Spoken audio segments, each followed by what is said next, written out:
Now, I mean, the world's in a pretty bad way. It's been this bad before.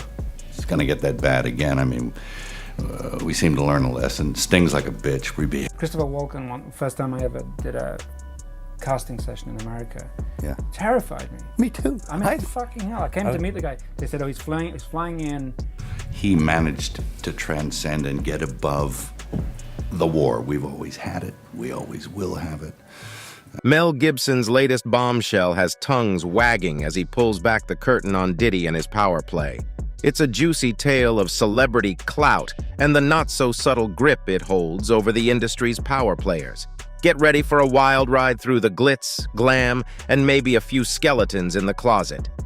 A Hollywood trainer was talking to me to force me to go and apologize, right? But Celebrities aren't shy about dishing out a little friendly gossip now and then, especially when it comes to their fellow actors. Just look at the legendary duo of Mel Gibson and the iconic Christopher Walken. Christopher's like a tornado in Hollywood, captivating audiences with his one-of-a-kind flair and versatility. From eccentric quirks to nailing every character he tackles across genres, he's a true entertainment dynamo. Whether it's the big screen or TV, Walken's left an indelible impression on fans everywhere. Kid, come here. Come on, I'll give you a free ride. You do it again. Show this boy. Go ahead. No,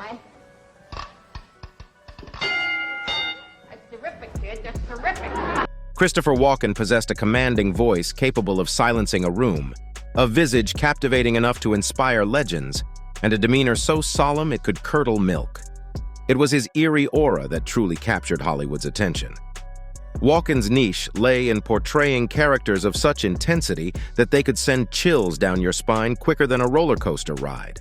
You're a terrific actor, and you've portrayed many types of people, but you clearly you like to play an evil character, don't you? Well, sure, I like to work. It's hardly a shock that as fellow celebrities observed him embodying serious and menacing characters regularly, they couldn't help but link him with those roles. In some circles, it was whispered that Walken off-screen was even more intimidating than his on-screen personas, akin to the reputation surrounding Denis Villeneuve. During an interview, Patrice Vermette, the production designer of Dune 2, once remarked that casting Walken as the film's antagonist was a straightforward decision, labeling it a no-brainer due to the formidable image he projected within the industry. He said, "Speaking of villains, the movie will finally introduce the Padishah Emperor Shaddam IV in the flesh, and Villeneuve made it clear that casting Christopher Walken in the role was a no-brainer, because there's something about that man that commands respect." Walken's chilling presence even gave the charismatic Mel Gibson quite the shiver down his spine during their initial encounter. This intriguing anecdote resurfaced from Hollywood's archives in a vintage 1998 interview, where Gibson candidly shared his unsettling impressions of the industry. The interview gained viral traction, sparking a frenzy of wild conspiracy theories in its wake. Gibson famously remarked, "I thought, oh no, Chris Walken is the Antichrist, you know." However, Gibson's portrayal of Walken as such was unfair, considering Walken's status as a legendary actor who has left an indelible mark on Hollywood with his captivating performances. It seems that those who dared to speak of the legendary actor may have felt the chill of disapproval from certain quarters of Hollywood's elite. Recently, Mel Gibson has been immersed in the production of a controversial film, and the latest buzz surrounding it is nothing short of spectacular. Rumor has it that the movie has achieved a remarkable feat, surpassing the $150 million mark at the box office, with its momentum showing no signs of slowing down anytime soon. And they don't have a lot of 3D special effects, but they do operate on a higher level. Despite the ongoing efforts of woke Hollywood and the liberal news media to cast a shadow over it, this film has not only recovered its production costs, but has also generated an extraordinary tenfold return on investment. It's swiftly carving out a place for itself in the annals of box office history as one of the most remarkable triumphs of all time. Rumors are swirling that Gibson is gearing up to release a groundbreaking 4-part documentary series that will delve deep into the secretive realm of global atrocities.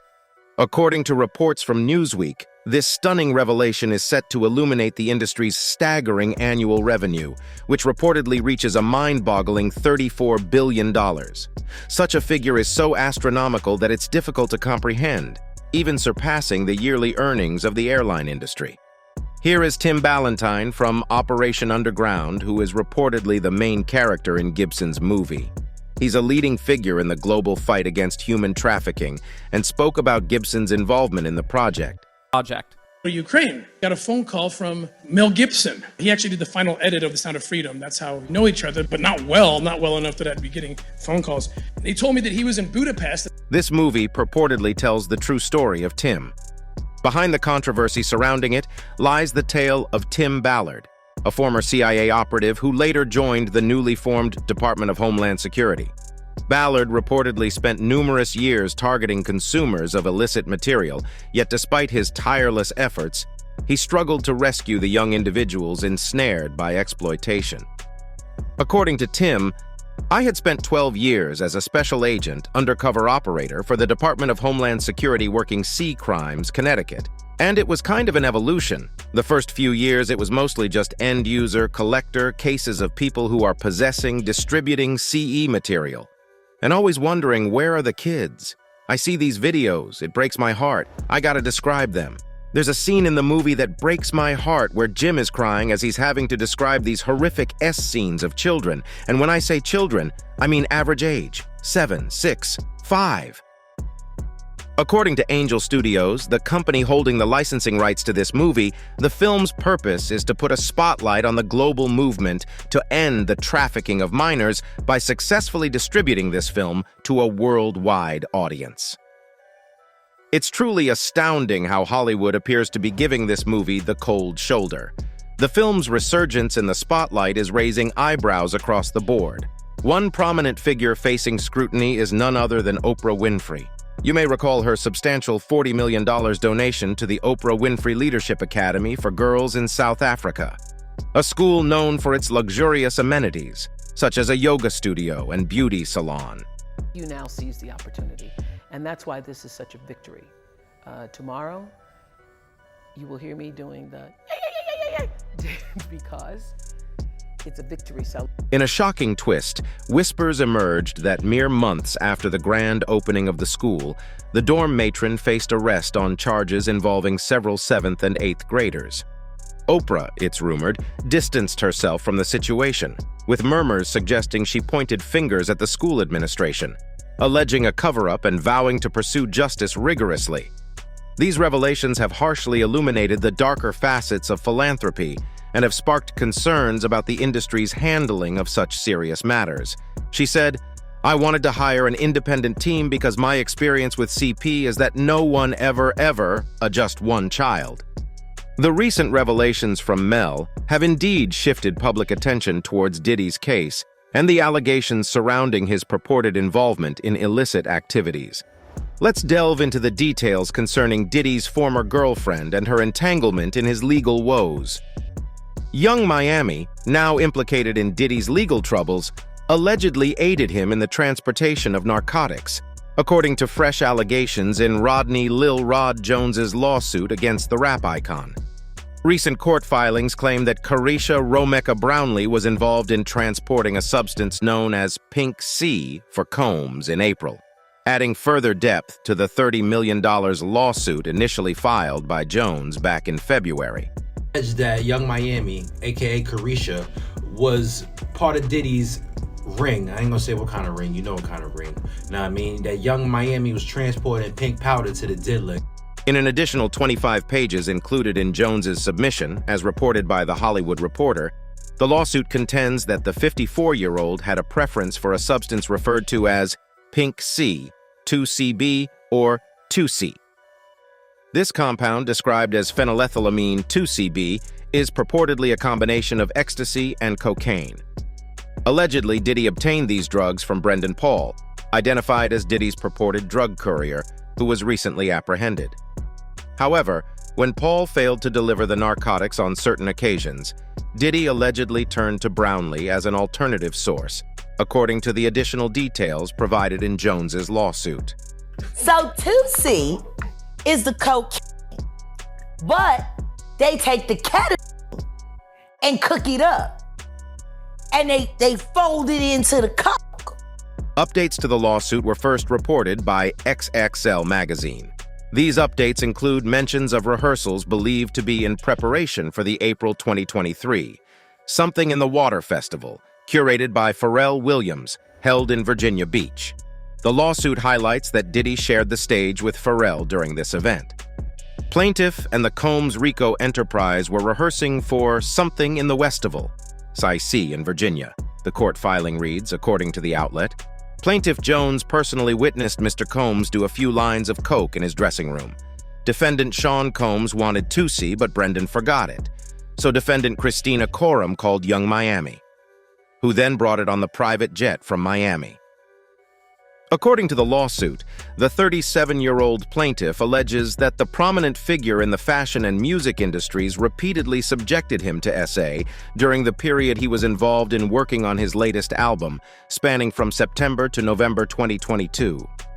Diddy allegedly engaged in unwanted SA advances, including groping the plaintiff's genitals and anus, in what is described as attempts to coerce him into SA activity.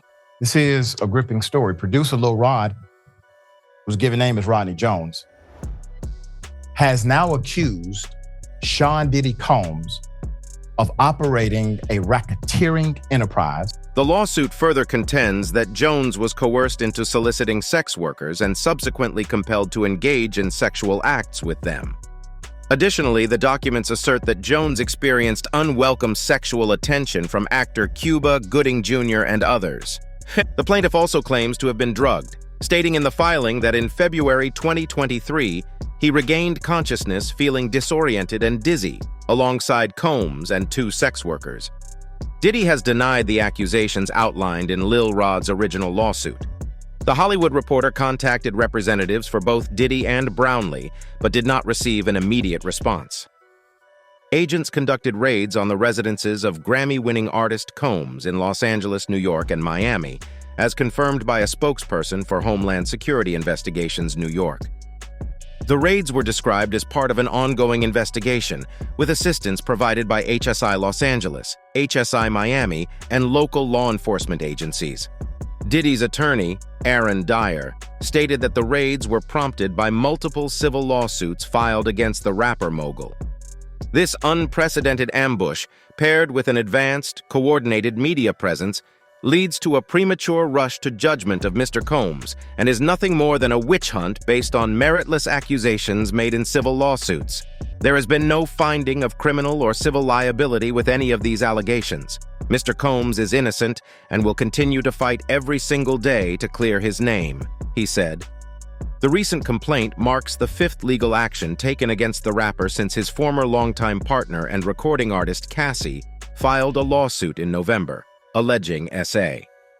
Cassie claimed that he subjected her to repeated instances of SA and physical assault over nearly a decade.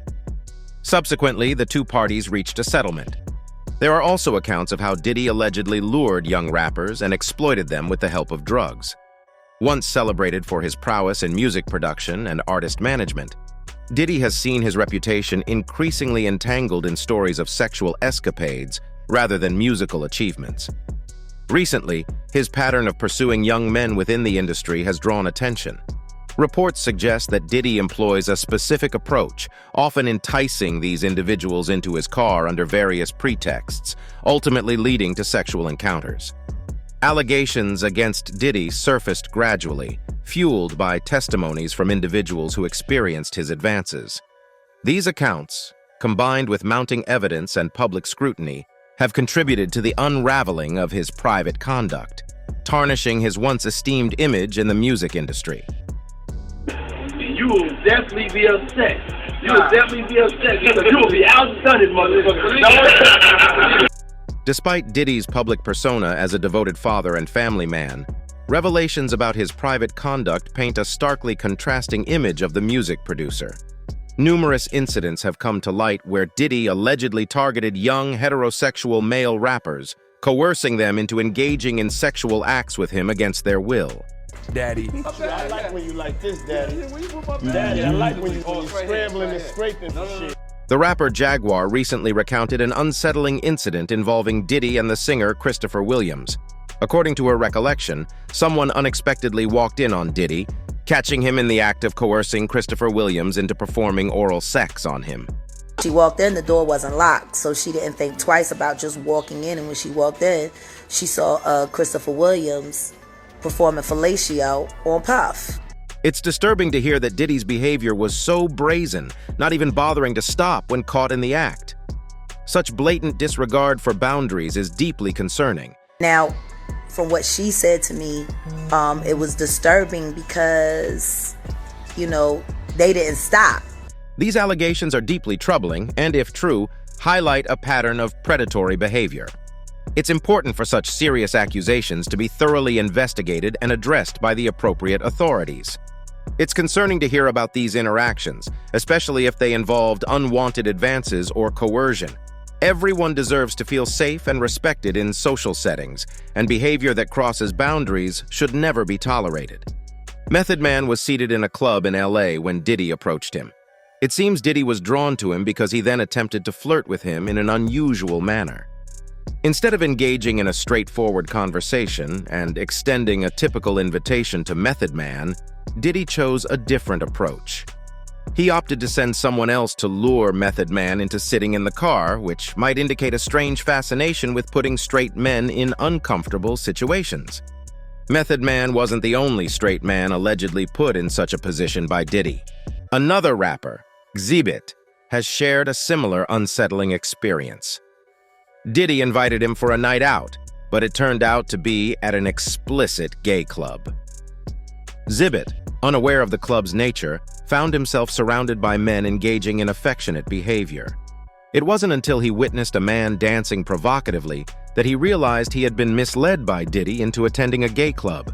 While Diddy has never openly acknowledged any attraction to men, reports suggest that he openly expresses fantasies at private gatherings, where his behavior suggests a different orientation. Over the years, Diddy has been linked to numerous ostensibly straight men.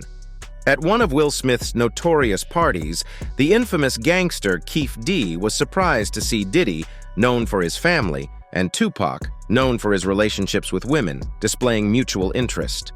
Puff and Tupac was like a couple, seemed like to me.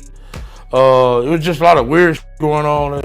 Even Diddy's former bodyguard acknowledged that the two men had an unusually close relationship. Pac and Puff was like this. Diddy has also allegedly made advances towards many straight artists in the hip-hop industry, including 50 Cent. Known for his candid nature, 50 Cent didn't hesitate to share the entire story with the media when Diddy approached him. Puff, okay. You're telling me we got a kick in this shit. And he was like, yo, why don't we like go shopping or some shit? I mean, like, I pay for it. And I was like, what the fuck this nigga just said? Diddy has a reputation for taking his love interests shopping, using it as a subtle way to indicate his attraction and desire for them. So when Diddy offered to take 50 Cent shopping, it understandably caught him off guard. Fortunately, 50 Cent was at a point in his career where he didn't feel threatened by these aggressive advances from the hip-hop mogul. Diddy's former bodyguard also recalled some intriguing stories, including one where Diddy took him shopping in an exotic bookstore. Gene Deal, his bodyguard, initially expected Diddy to buy regular magazines, but Diddy had other intentions. Instead, he ended up purchasing adult toys. He picked up some things from up here on my left side, and then he picked like quite a few of them down. I was like, okay. He put them in the bag. So when I went by there and I looked up there, and it said, Gene even once walked in on him engaging in intimate activities with another young rapper in a hotel room. The two had to hastily emerge from the room, clad only in towels. Despite the awkward situation, Diddy appeared unfazed and didn't seem bothered by Gene witnessing them together. Puff looked at Ja. He said, yo, Ja said, you ain't want to go in that room because there's a lot of freaking going on. Some believe that these allegations against Diddy aren't just baseless rumors either. In fact, he has even been questioned by the federal investigators regarding him having relations with underage boys. Most of these were young rappers he had forced into performing gay with him because he had the influence to make or break their music careers. And for this, Usher's name has been quite in a stir. In previous years, there were rumors suggesting that Diddy had a purported relationship with Usher during Usher's teenage years. Allegedly, Diddy and Usher shared a bed when Usher was 15, while Diddy was in his late 20s. Despite Diddy's attempts to downplay the situation, many find it difficult to perceive any circumstances in which it would be considered appropriate for an adult like Diddy to share a bed with an adolescent Usher. Usher look like he fresh off a goddamn plane. Usher. Fresh off the garden stage. That's my brother right here from day one. We used to wake up and, pause. This is purportedly why rappers like 50 Cent have taken aim at Puffy, particularly concerning rumors of all-male parties he allegedly organized, said to involve younger men, including incidents that Usher encountered at Flavor Camp. In an interview on The Howard Stern Show, Usher reflected on his early days in New York City, offering insights into his time living with Puff Daddy as a teenager and shedding light on the parties and gatherings at the so-called Flavor Camp. During the interview, Usher hinted at his exposure to the lifestyle without delving into specific details. He referred to the vibrant atmosphere of these events, expressing some uncertainty about fully engaging in them. I moved to New York City, and I lived with Sean Puffy Combs for a year. That's the crazy thing. Now, that was L.A. Reid's idea, right? We're sending you over to something called Puffy Flavor Camp. There were also rumors circulating that when Diddy was in his late 20s, he and Usher would share a bed at night. Despite Diddy's attempts to downplay the situation, it's hard to find any justification for a grown-up like Diddy to be sharing a bed with a teenage Usher. He wrestled off of the frosted place because he used to always get up early. Now he's one of the richest stars. Yet, these rumors persisted. There have been speculations that Sean Diddy Combs may have transmitted a sexually transmitted disease, STD, to Usher Raymond when he was just 15 years old. The origins of these rumors remain unclear, but some attribute them to Usher's past revelations about attending wild parties with Diddy during his teenage years. And you're going to go to Puff Daddy's. He's going in the 90s. Do you understand what that's like? Puffy's place was like just filled with chicks and orgying like nonstop, right? This supports a theory that if both are involved together, they may have played a role in luring young artists to take advantage, as seen in their parties with Clive Davis. Rumors suggest that amid all the drama and lawsuits surrounding Diddy's life, there's speculation that Clive Davis might be considering putting some distance between them. Hard to believe, right?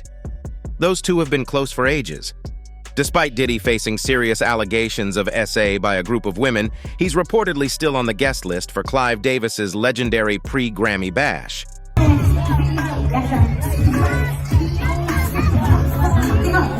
People believe that they both are together.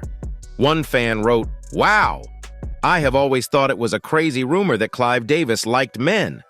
OMG, could it really be true that Puff Clive got together?" So, this is why folks are connecting the dots between Mel Gibson's revelations and Diddy's situation. That's it for today. See you in the next video. Until then, goodbye.